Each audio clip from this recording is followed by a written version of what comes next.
Previously, we have looked at the pharmacological approaches to drug discovery, and there are four elements under pharmacological approach. The first one was selectivity testing, and the second one was the pharmacological profiling. So this is the third one, testing in animal models of disease. So this involves the use of animal models with the human disease for which the drug has been prepared. Okay, the tests are done to answer a crucial question to whether the physiological effects results in a therapeutic benefit.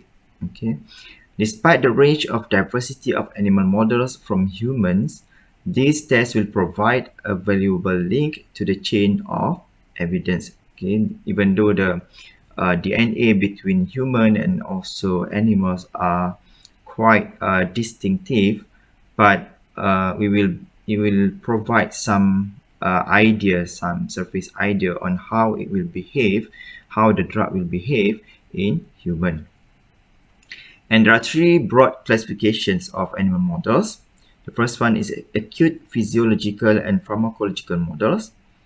The second one is chronic physiological and pharmacological models, and the third one is genetic models. Okay, for acute physiological and pharmacological models, these models are intended to mimic certain aspects of the clinical disorder.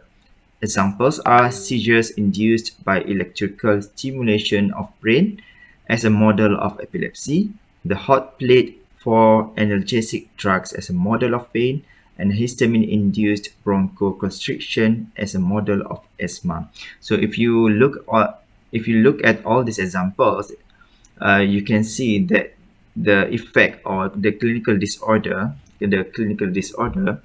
uh, is actually not permanent. Okay, so for example, seizure induced by electrical stimulation. So if you remove the electrical stimulation, then animals will return to normal state. Again, the same with a hot plate. So when you give hot plate to the animals, then it will experience the pain. But if you remove the hot plate, then it will become normal. And also the same with histamine.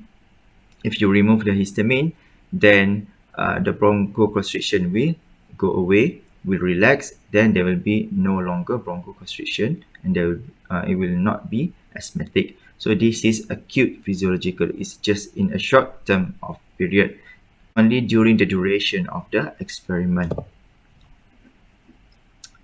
And the second one is chronic physiological and pharmacological models.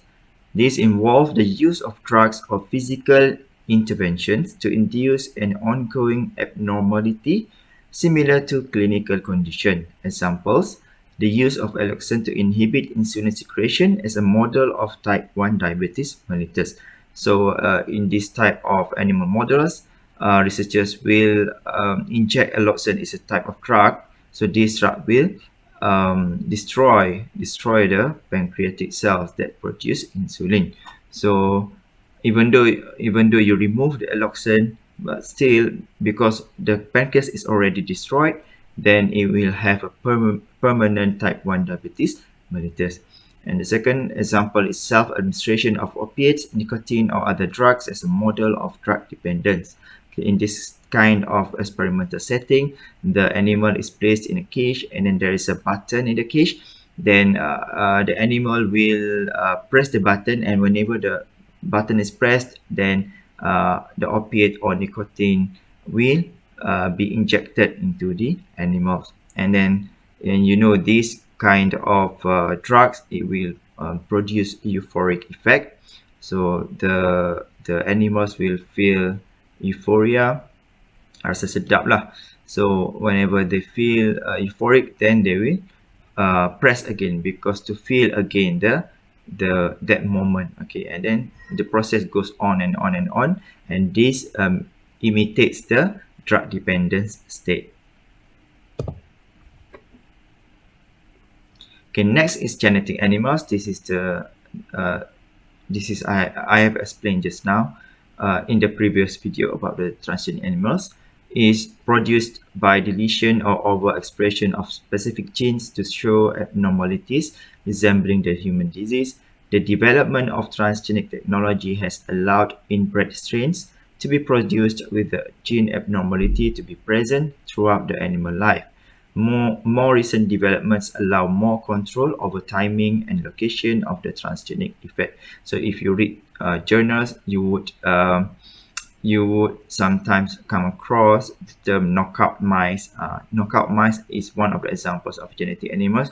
It means that knockout mice means that the mice, the gene of interest has been knocked out, has been eliminated in that particular animal model. So in normal rats or in normal animals, they usually express that protein or that receptor, but uh, in knockout animals, they do not produce or they do not express the protein or receptor. An animal model produced in a lab can never exactly replicate a spontaneous human disease state, so certain validity criteria have been set up.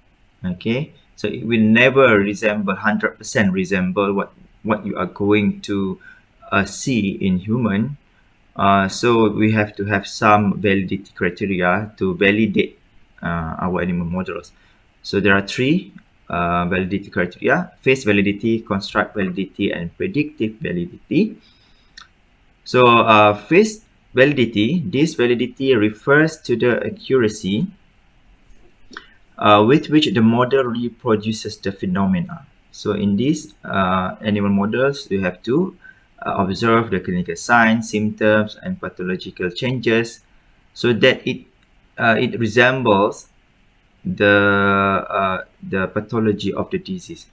So if, for example, if the symptoms of the disease show headache, vomiting, so you should have the same or similar symptoms in the animal models of the disease.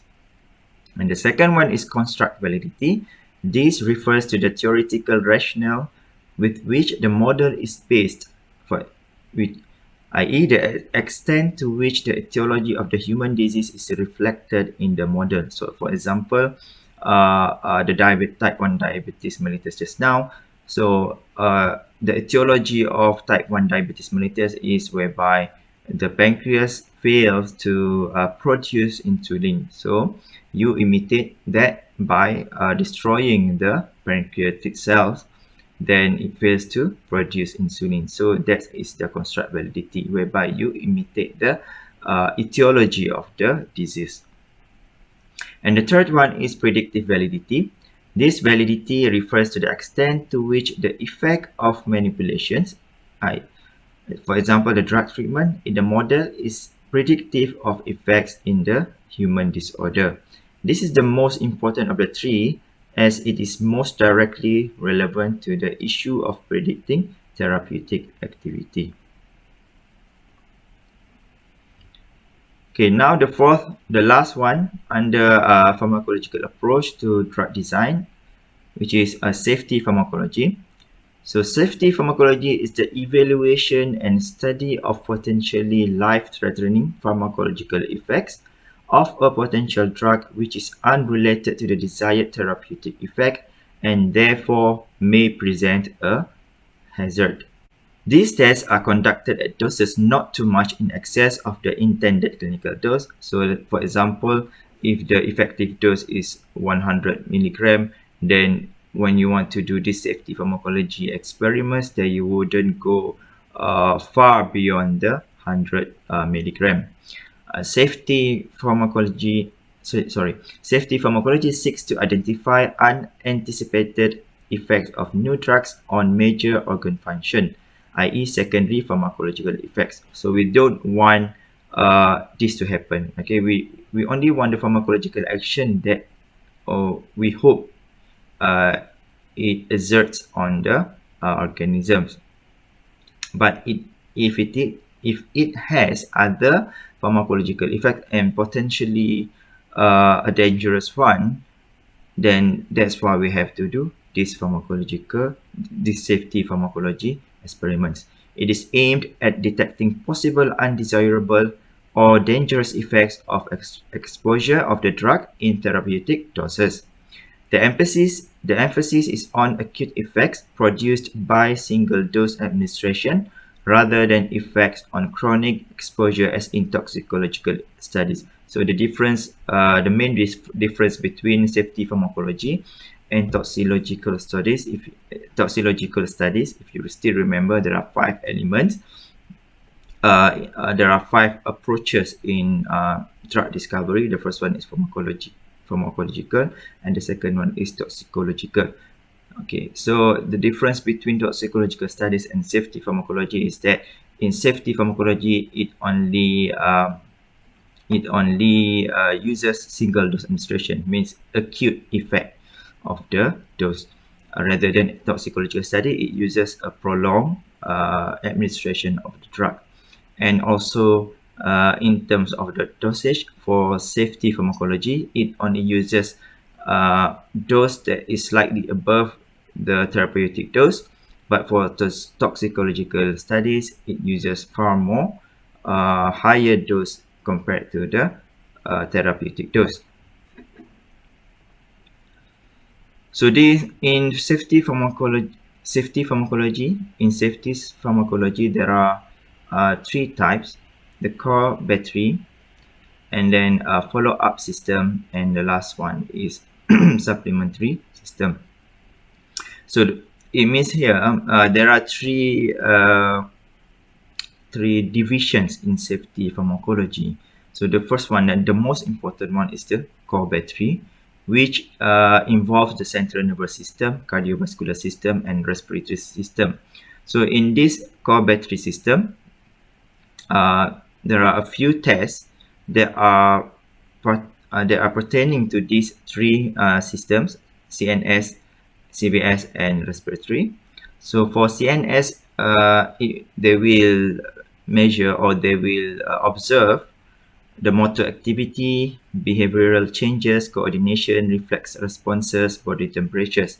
And for CVS, they will observe the blood pressure, heart rate, ECG changes, test for delayed ventricular repolarization.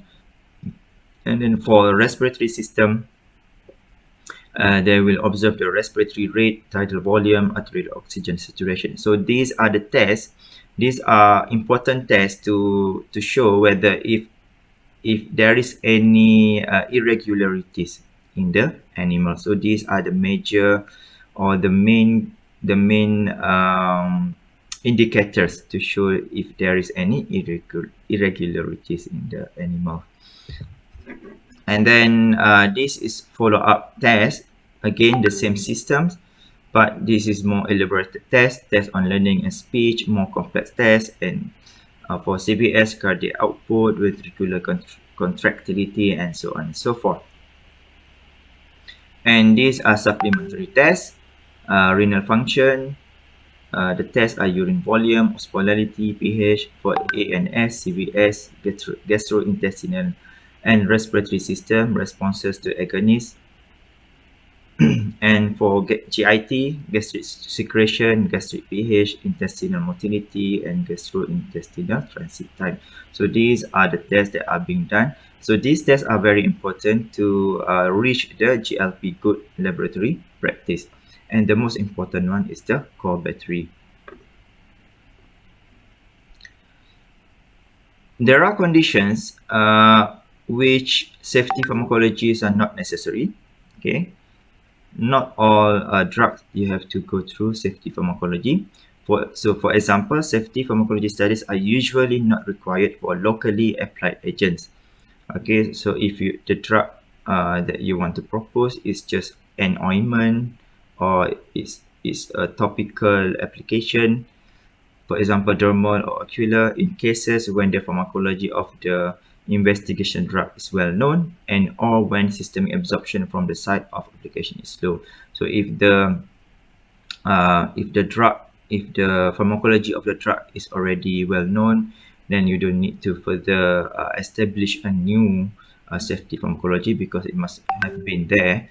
And then if systemic absorption, it means that when, for example, when you apply the drug locally, the drug on the skin, then it has a very low possibility that it's going to be absorbed into the system circulation, then safety pharmacology is not needed. And the second one is safety pharmacology testing.